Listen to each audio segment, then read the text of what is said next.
అరుణానందగిరి రామచిలుకలు చూడండి. చల్లగా ఉంటుంది. 4-5 రోజుల నుండి వాతావరణం బాగా చల్లగా ఉంటుంది. ఇక మరి ముగ్గులు వేసుకుందాం. చిలుకలు చూడండి, మనకు లేవడంతో రామచిలుకలు అయితే కూర్చుంది. మరి పాల ప్యాకెట్లు ఇంట్లో పెట్టి ముగ్గులు వేసుకుందాం. ఫ్లవర్స్ చూడండి. మన ముగ్గు అయితే ఇట్లా సింపుల్గా రెడీ అయిపోయింది. పసుపు కుంకుమలు వేసేద్దాం.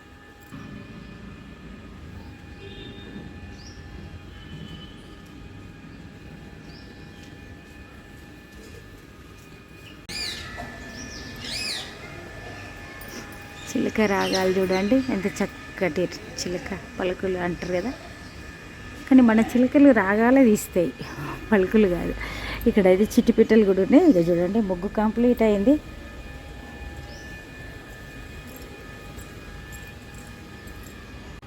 చూడండి ముగ్గేసి ఇట్లా ఇంట్లోకి వచ్చినో లేదో వచ్చింది.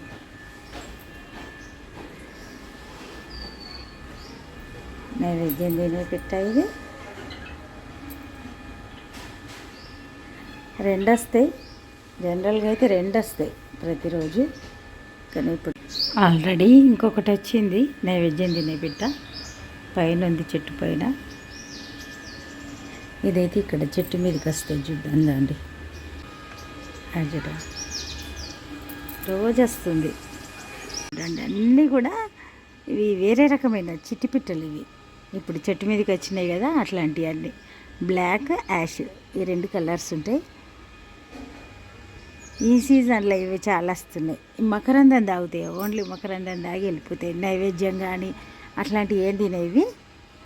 ఈ చెట్టు మీద పూలు ఉంటాయి కదా, మకరందం తాగి వెళ్ళిపోతాయి అంతే. సరే ఇక ఆ పక్షులను చూడడం ఆపి ఇంట్లోకి వెళ్దాం రండి.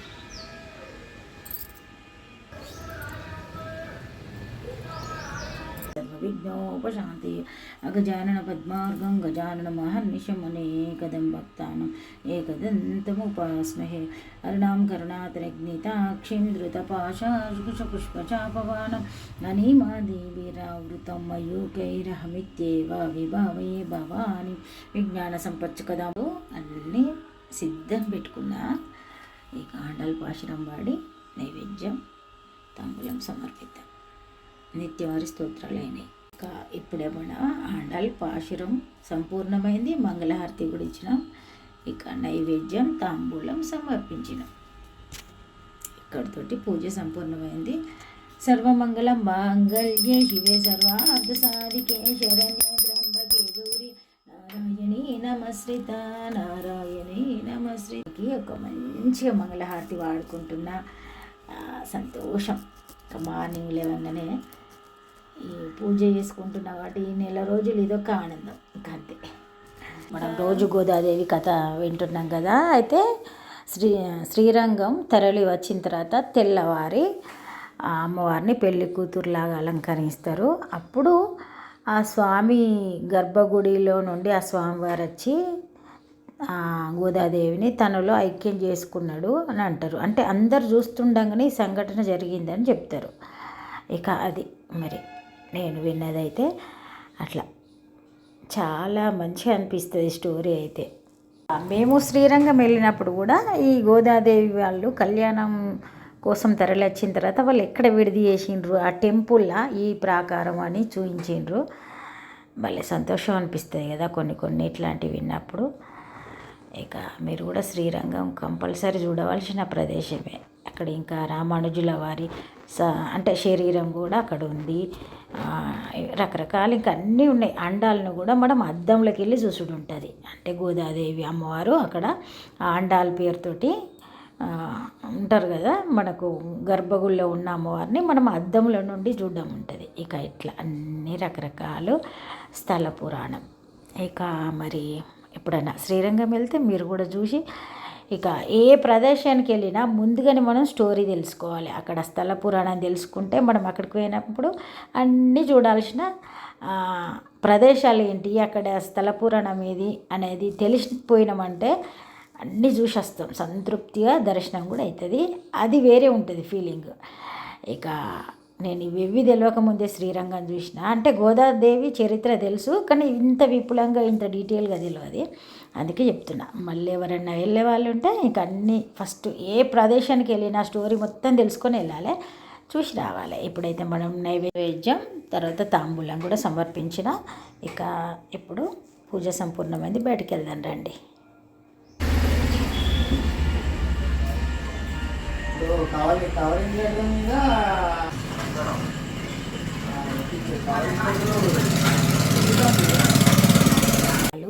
అవుతుంది, బంద్ చేద్దాం. ఇక్కడ పప్పు కూడా పెట్టినా. ఇప్పుడు బ్రేక్ఫాస్ట్ తయారు చేద్దాం. చూడండి, పాలు రెడీ అయినాయి, పప్పు కూడా పెట్టిన ఈరోజు మార్నింగే. ఇప్పుడు బ్రేక్ఫాస్ట్ చేసేద్దాం. ఈరోజు అయితే పోహా వేస్తున్నా. ఇక చూడండి, పోహా వేయడానికి కరివేపాకు, పచ్చిమిర్చి, ఉల్లిగడ్డ, క్యారెట్ తురిమి పెట్టిన.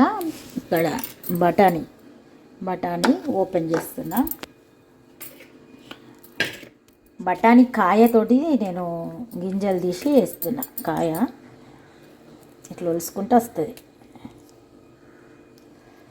అయితే ఫ్రోజన్ బఠానీ వస్తాయి కదా, అట్లా కాకుండా ఇక ఇవి న్యాచురల్గా ఇప్పుడు వస్తాయి సీజన్లో. ఈ సీజన్లో వస్తాయి బఠానీ కాయ. ఇవి తెచ్చుకుంటే చాలా బాగుంటుంది.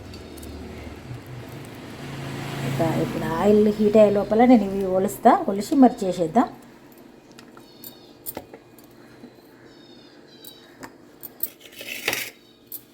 ఇక పల్లీలు కూడా రెడీగా ఉంచిన, చేసేద్దాం. అయితే ఫస్ట్ స్టెప్, ఇక ఆయిల్ హీట్ కాగానే ఆవాలు ఇట్లా సౌండ్ వచ్చేటట్టు ఆయిల్ హీట్ అయితే పోహ పర్ఫెక్ట్ వస్తుంది. ఇప్పుడు పల్లీలు వేద్దాం. పల్లీలు ఎక్కువ టైం తీసుకుంటాయి కాబట్టి పల్లీలు వేసినాం. పల్లీలు ఫ్రై అయిన తర్వాత ఆనియన్స్, పచ్చిమిర్చి ఇవన్నీ కూడా వేసుకోవచ్చు.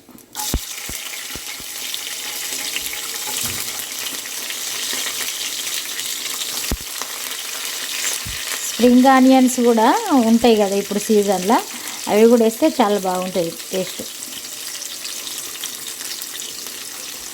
ఇక టైం పడుతుంది. చూడండి, ఈరోజు పప్పుచారు చేద్దాం అనుకుంటున్నా, అందుకే పప్పును ముందుగానే పెట్టిన. చూడండి, ఆనియన్స్ తొందరగా ఫ్రై కావాలంటే ఉప్పు వేయాలి. మనం ఉప్పు వేస్తే తొందరగా ఫ్రై అయిపోతుంది.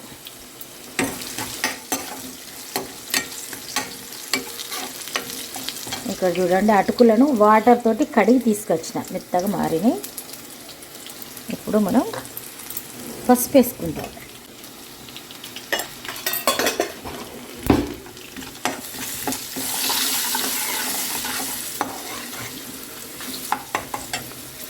బఠానీ వేద్దాం.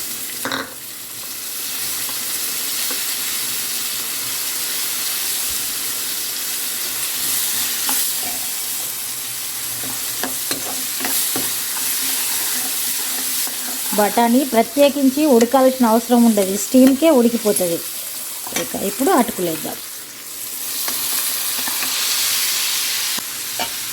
ఇప్పుడు క్యారెట్ తురుము కూడా వేద్దాం. క్యారెట్ తురుము వేసి కలుపుదాం. అంతే, సింపుల్ బ్రేక్ఫాస్ట్. ఇంకా కడుపు అయితే నిండుగా ఉంటుంది, ఫుల్గా తిన్న ఫీలింగ్ వస్తుంది, హెవీగా ఉంటుంది. కాకపోతే సింపుల్గా ఎట్లాంటి ప్రిపరేషన్ లేకుండా ఈజీగా అయిపోతుంది. మన పోహ రెడీ అయింది, బ్రేక్ఫాస్ట్ చేద్దాం. ఇక్కడైతే అల్లం టీ పెట్టినా నేను. ఇక అల్లం జలుబు ఉందని అల్లం టీ పెట్టినా, మరి రెడీ అవుతుంది.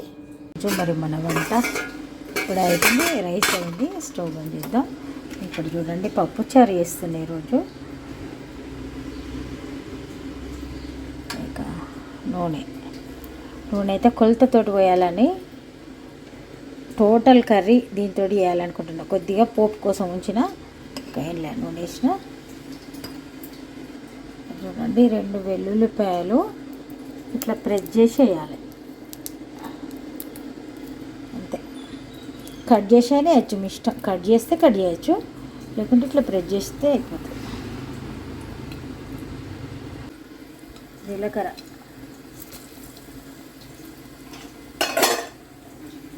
చూడండి మంచిగా పప్పు ఉడికింది. ఇది మన కుక్కర్లో పెట్టాల్సిన అవసరమే లేదు, ఇంత చక్కగా ఉడికింది చూడండి. ఇక ఇంతకుముందు మనం వెల్లుల్లిపాయలు వేసినాం కదా, వెల్లుల్లిపాయలు తర్వాత జీలకర్ర వేసినాం. ఇక అవి ఫ్రై అవుతున్నాయి. ఇక్కడైతే కరివేపాకు, కొత్తిమీర, మెంతి అన్నీ కడిగి పెట్టిన. ఇప్పుడు ఇలా మిర్చి వేద్దాం.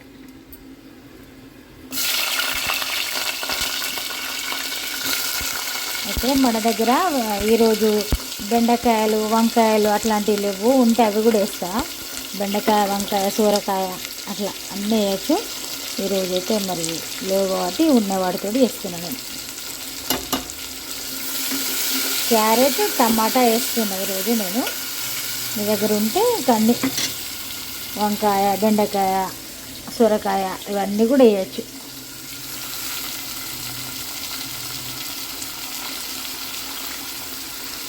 తెలంగాణ పప్పుచారు అంటారు ఇది.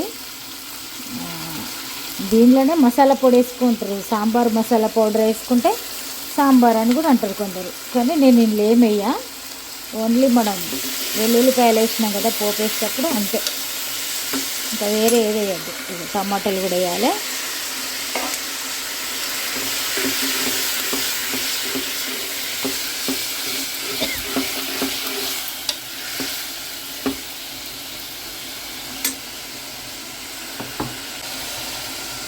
ఇక ఇప్పుడు దీనిలో మనం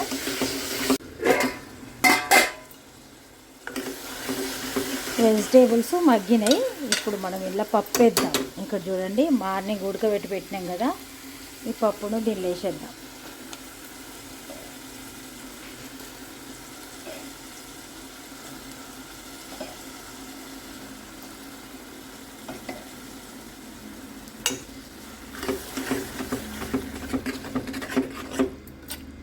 ఉప్పు, కారం వేద్దాం.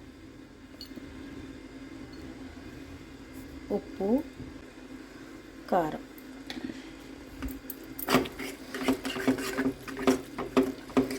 ఇప్పుడు చింతపండు రసం కూడా వేద్దాం.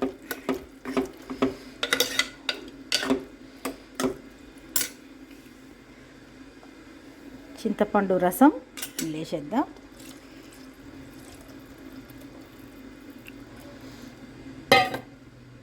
మసిలిన తర్వాత మళ్ళీ పోపు వేసుకుంటే సరిపోతుంది, అంతే. పప్పుచారు సింపుల్. ఇక మసిలిన తర్వాత మనం పోపు వేద్దాం.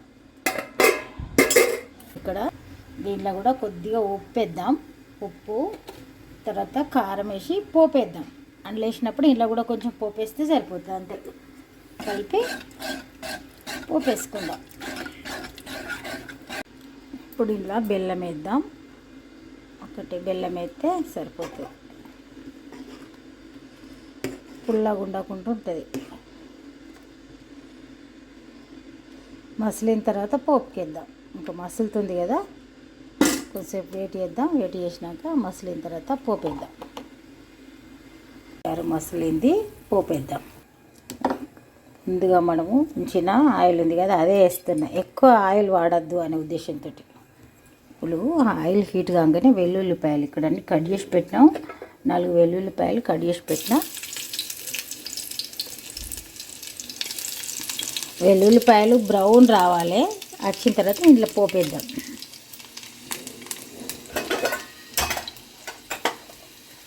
ఇప్పుడు దీనిలో జీలకర్ర,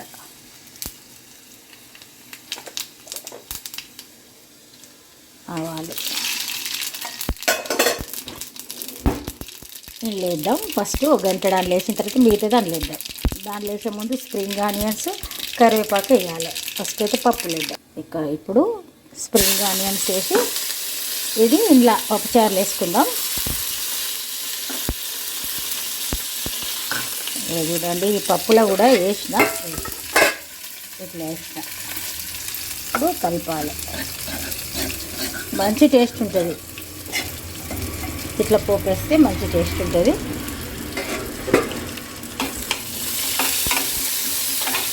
ఈరోజు ఇది కందిపప్పుతో చేస్తున్నాం. మనం కందిపప్పుతోటి పప్పుచారు చేస్తున్నాం.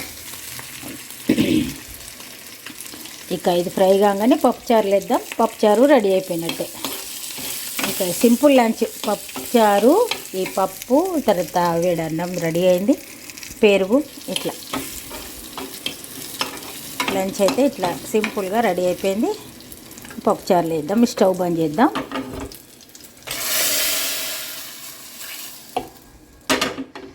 దీన్ని తీసి లేస్తే అయిపోతుంది. ఇట్లా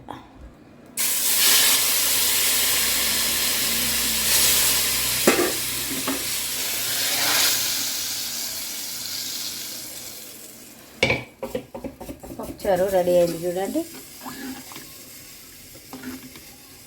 స్ప్రింగ్ ఆనియన్స్ వేస్తే మంచి టేస్ట్ ఉంటుంది. ఇక సూపర్ పప్పుచారు అయితే రెడీ అయిపోయింది. ఇక ఇంకా 15 మినిట్స్ తర్వాత లంచ్ చేద్దాం. వేరే పనులు ఉన్నాయి, చేస్తా.